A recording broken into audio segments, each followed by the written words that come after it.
Avengers Age of Khonshu Part 1, written by Jason Aaron, with art by Javier Garron, with colors by Jason Keith. Moon Knight fans, here we go. The time for our boy Mark Spector, our boy Jake Lockley, our boy Stephen Grant is finally about to get the just dues he deserves. He's finally getting a live action series on Disney Plus eventually, whenever all this stuff in the world is finally over.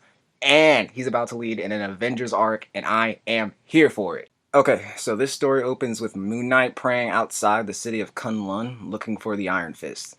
So Danny Rand comes out to try to figure out what is going on, but little does he know, Moon Knight didn't come here for Danny. He came here for the actual power of the Iron Fist.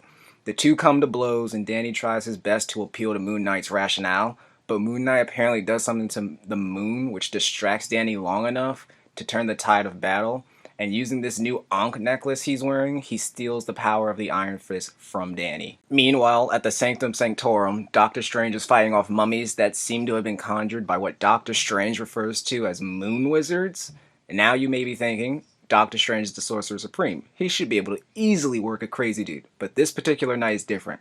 See, people always remember that Moon Knight has a bunch of fancy tech, some mystical artifacts, and split personalities. People always forget this man gets stronger depending on the phase of the moon it is. Now, this night, it just so happens to be the biggest supermoon in a million years, and so Moon Knight easily bodies Doctor Strange, and using an Ankh ring, he steals the Eye of Agamotto. Now, if you think that's nuts, you ain't seen nothing yet. Later, Robby Reyes, the Ghost Rider, isn't feeling too well, so he goes outside to check on his Hell Charger, only to find out that it's been stolen. That's right, ladies and gentlemen, Moon Knight stole the Hell Charger using an Ankh rear view mirror ornament. Next location on Moon Knight's journey takes him to the land of Wakanda to steal the power of Black Panther. Moon Knight has brought an army of Khonshu followers, both alive and undead. Moon Knight confronts T'Challa and tells him to give him the power of the Black Panther, and T'Challa tells him that's not possible due to the fact that the power is in his blood. So seemingly, Moon Knight abandons this task and travels to the moon, only to be confronted by Thor.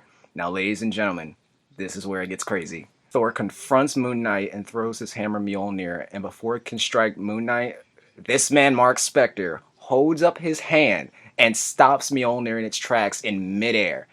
And this is due to the fact that Mjolnir is made of moon rock. So Moon Knight takes control of it and repeatedly pounds Thor with it.